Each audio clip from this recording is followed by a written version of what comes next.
देखिए बेटा, कल हमने हाइगेंस के द्वितीय तरंगों का सिद्धांत बताया था, यानी कि Huygens principle of secondary waves, Huygens principle of secondary waves बताया था मैंने कल आपको। आज बता रहे बेटा, हाइगेंस के अनुसार परावर्तन के नियम की व्याख्या, explanation of the reflection by the Huygens. देखिए क्या होगा, फिगर बहुत ध्यान से देखिएगा बेटा।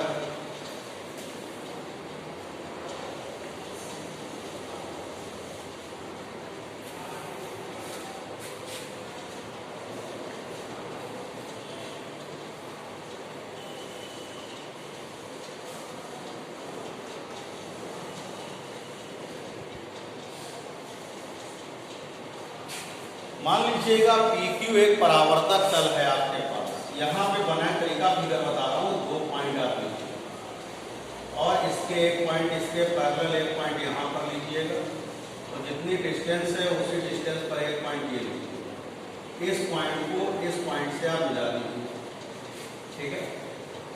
इसके बाद इसके परपेंडिकुलर ये लाइन ड्रॉ करेंगे। मेन फिगर कैसे बनना ये आप देखो, यही वर्क इधर करेंगे बेटा।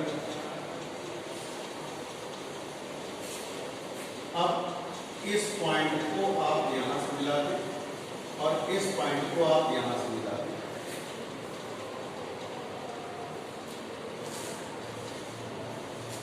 बेटा एक यहां से परपेंडिकुलर ड्रॉप कर दीजिएगा, एक ये परपेंडिकुलर ड्रॉप कर दीजिएगा। ये A पॉइंट है, ये B पॉइंट है, ये आपके पास A डैश है और ये क्या है, B डैश है। मान लीजिएगा ये PQ एक परावर्तक। अब देखिएगा यहाँ पे समझिएगा, ये एंगल आपका कोण I हो गया, बहुत ध्यान समझिएगा। ये एंगल आपका I है, ये एंगल आपका I है और ये एंगल टोटल, ये टोटल 90 है। ये कितना हो गया, 90 माइनस I हो गया, ठीक है। और ये 90 माइनस I होगा, ये टोटल 90 है। ये टोटल क्या है, 90 है। तो ये एंगल कितना हो गया आपके पास, देखिए ध्यान से, ये टोटल आपके पास 90 है, ठीक।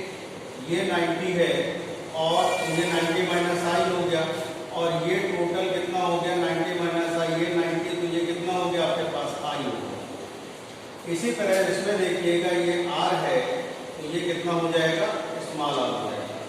बात समझना ठीक। मान लीजिए PQ एक परावर्तक तल है जिसके A बिंदु पर एक तरंगाग्र AB आपतित होता है।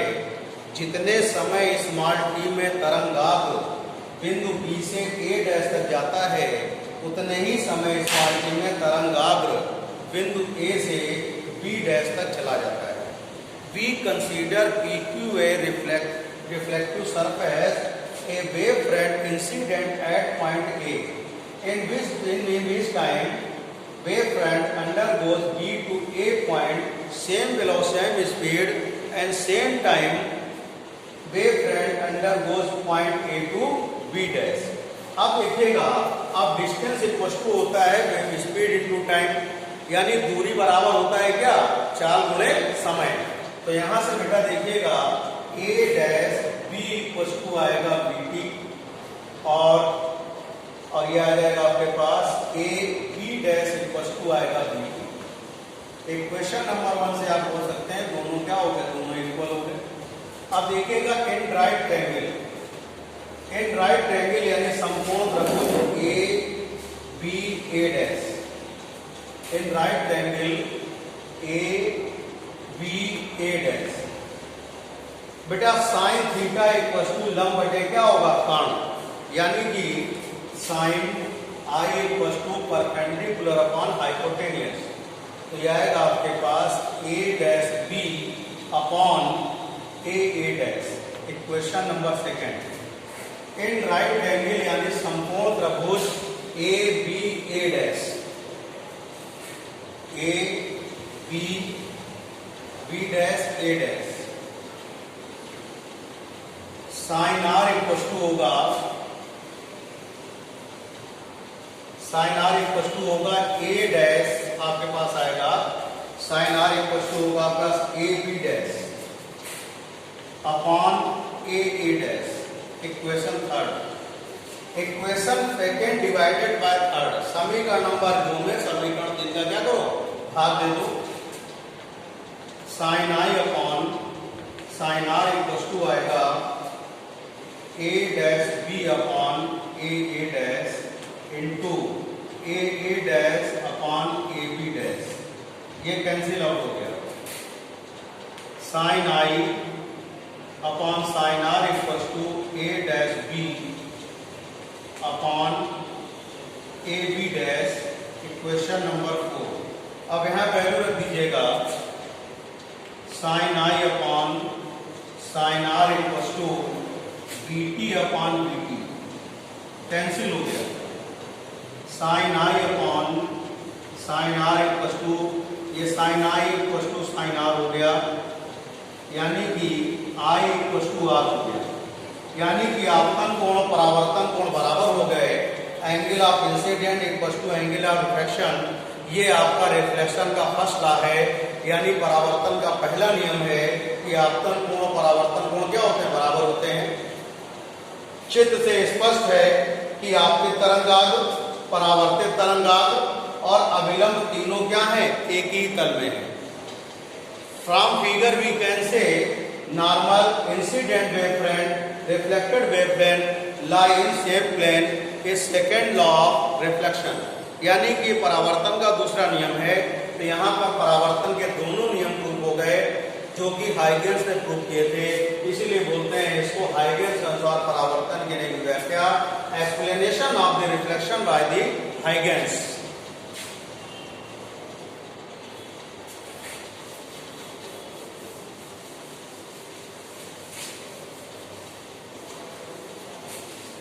बेटा देखिए, अब नेक्स्ट आर्टिकल है आपका हाइगेंस के अनुसार अपवर्तन की व्याख्या, explanation of the reflection by the Huygens. तो पहले मैंने परावर्तन की बताई, अब आपको हम अपवर्तन की बता रहे हैं, ध्यान दीजिएगा। पहले फिगर देखें, पहला काम फिगर को दे भी है। मान लीजिएगा PQ एक आपके पास अपवर्तक तल है, कौन सा तल है, अपवर्तक तल।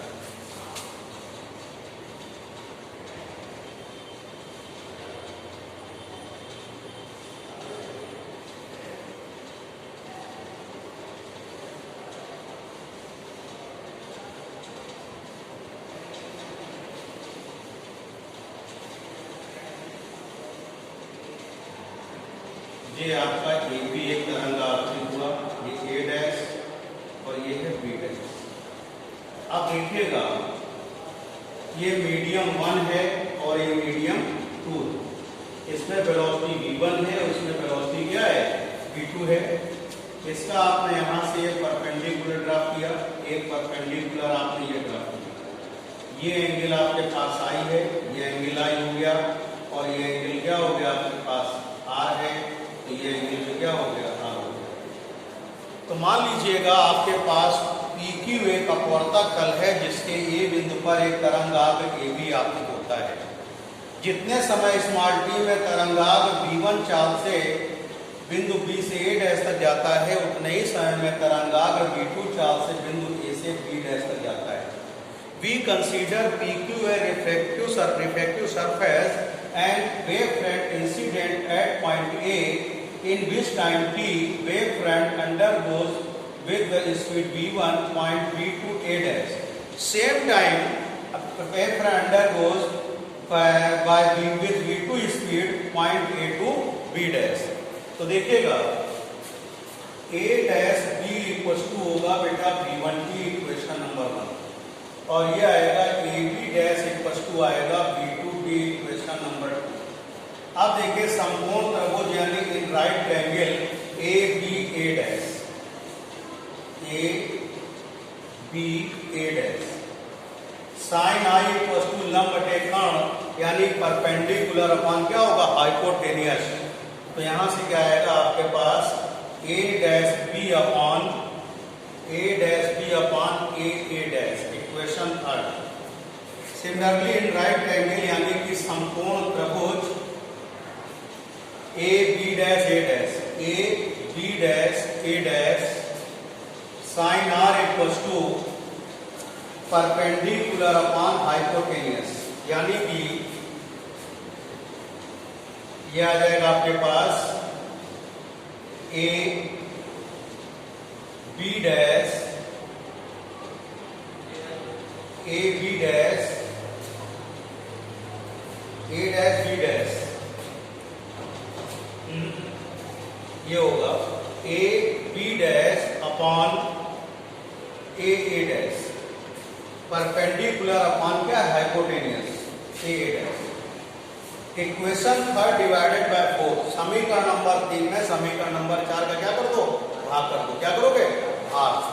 तो क्या आएगा, sine I upon sine R equal to A dash B upon A dash into A dash upon A B dash, जो कटे उसको बेरहमी से काट दो।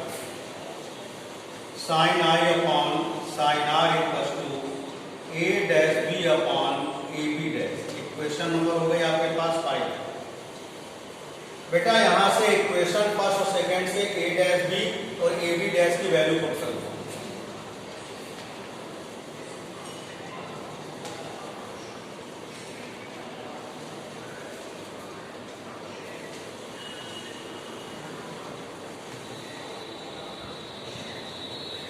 देखिए बेटा, हर माध्यम में हर मीडियम में स्पीड क्या होती है, कांस्टेंट होती है।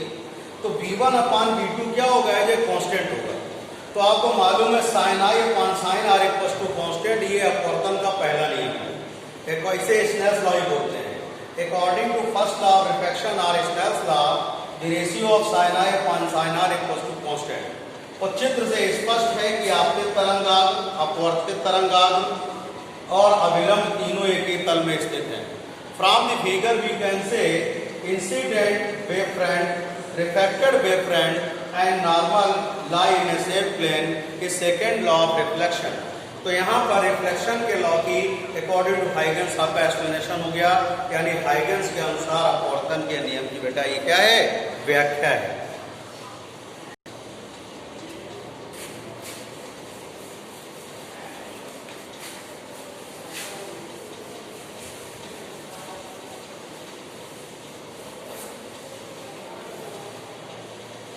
अब देखिए बेटा, आपको मालूम है, देखिए स्नेल के नियमानुसार क्या होता है, sine I upon sine R equal to N होता है। हाइगन्स के अकॉर्डिंग आपको मालूम है sine I upon sine R equal to v1 upon v2 होता है। ये बेटा स्नेल के नियमानुसार है, ये हाइगन्स के अनुसार है। दोनों के एलएचएस कैसे दिख रहे हैं, इक्वल है। आरएचएस क्या कर देंगे, इक्वल कर देंगे। तो क्या होगा, n इक्वल टू होगा v1 अपॉन v2।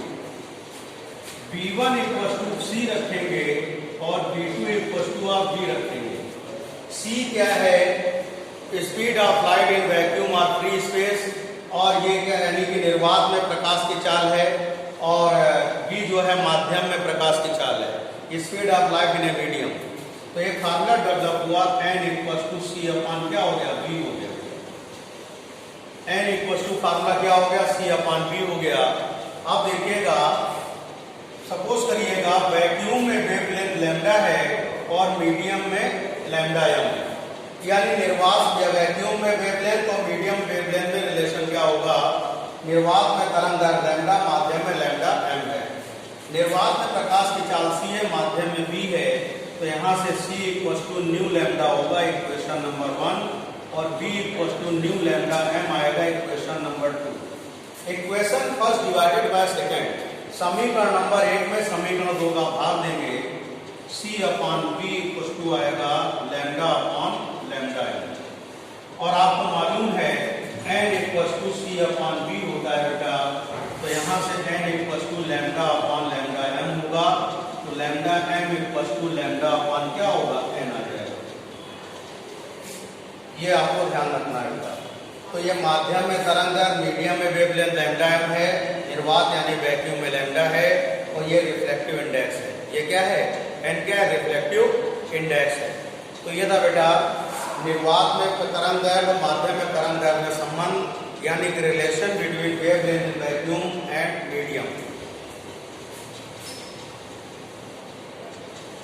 एक बार फिर समझ लीजिए, ये स्नेल्स लॉ है, ये n रिफ्लेक्टिव इंडेक्स है, और ये आपका स्नेल्स लॉ है। स्नेल्स लॉ और ये हाइगन्स के अकॉर्डिंग है, दोनों को कंपेयर करें, इनका फार्मूला आएगा तो यहाँ V1 = C, V2 = B है, N = C/B होगा। इसमें आप देखिए मीडियम में वेवलेंथ और वैक्यूम में वेवलेंथ रिलेशन क्या होगा, λm = λ/n आ गया बेटा। Thank you.